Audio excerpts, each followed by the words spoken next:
Да ви кажа, улезъл године, ноги ме болу, руки ме болу, спацирам се, ако не дотепам, ама езикът и още не ме боли, та оратим ко празна возеница. Оратим писуем, ама гледам народ се весели. Та да разхепай чупи, кажем едно тако залутушко. Ама не знам дали че ga пуще тия горе дека су моралните, дека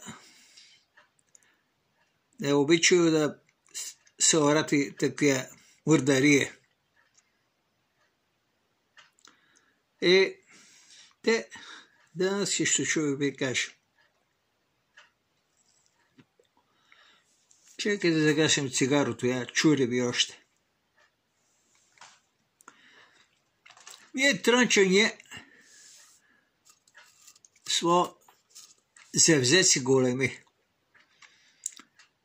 А и най-близо до нас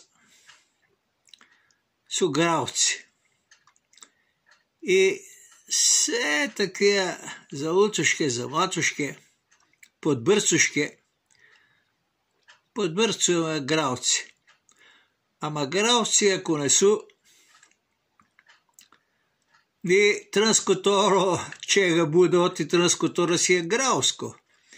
И песните дека разтришува сватовски, жетварски, они су се грауци. Ама ние е така да се пошегуваме с тогова и оногова елепа с грауци. И вчера, кога запоя едно песен, реко, аре се не пиши с тебе, записуй.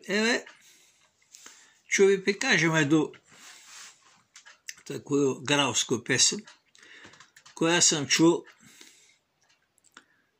от грауци. Чекай да запоем. Да вземем тон за песен. Песента е за Марко Краljevik. Краljevината. И те така слушайте. Пе кой не рекше да ме избрише?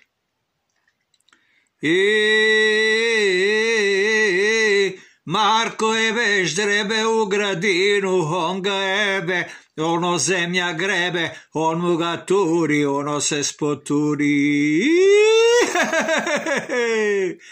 Те тая песен съм чул, пе сега не знам дали че ga пуще, ама да ви кажем, дека гравци убаво пою, убаво оро играю, я ги уважавам, ама ние тръчвани да ги подбърцувам. Това е за днес. Не е много, ама те толкова могу да избудим, пе пизду мало повише. Едно полоко изпи и стига толкова.